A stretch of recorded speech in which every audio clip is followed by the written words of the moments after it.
word "the wound," and we've been using the word "the wound" or the wound matrix. And what do you mean by this? And how do you explain this to your clients and use this language in your work? Well, how does it work? I am very big on psychoeducation. So that's very, very important to me, because I think that if clients understand what happened, why it happened, and how it happened, right away there's relief in that. So it doesn't change, let's say, the shame, or it doesn't heal the wound at that moment, Right. but it lets them understand the actual landscape in which these events occurred, Right. and how they began to develop a series of stories and beliefs. So I use the word wound matrix somewhat interchangeably with trauma. So trauma, story, belief, Right. that's the wound right there.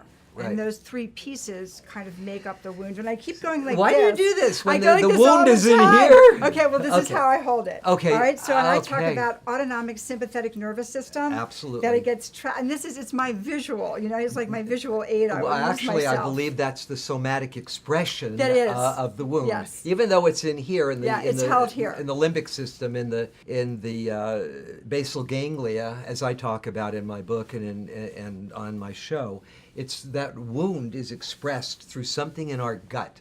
Yes. And that gut also is our primary defense mechanism. Yes, and our gut will tell us safety or not safety, Right. fight, flight, or freeze. Or fold, because there are What's four. fold? Fold is when you just fold over and You you collapse? You collapse. Oh, got that. Yeah, you know Yeah. what? Because I talk Yeah. about, do you feel like you're collapsing in? And people will say, yes, I'm collapsing. Right, And previously they hadn't had the language to express it. When I do my bonding presentation out in the public, and also here, I talk about fight, flight, freeze, and the big one now I think is fold, where you just fold over because you're going to die. It's kind of like dying. You want to disappear. Well, Freezing is but the fold is where you just have no resource to defend or protect yourself. Yes, and I say that that's a lack of a robust egoic self. Absolutely. Not enough ego in there.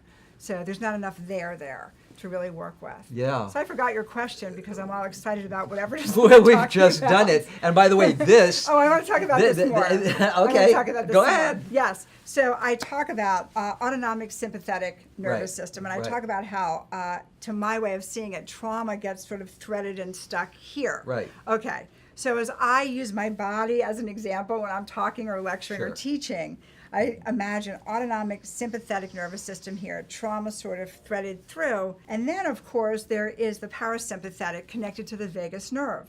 So when that client is stimulated by something external, Right. and the vagus nerve is now connected to the parasympathetic, it's right here Right. that starts really being activated. So if I'm working with a client who is holding a tremendous amount of toxic shame and trauma, Right.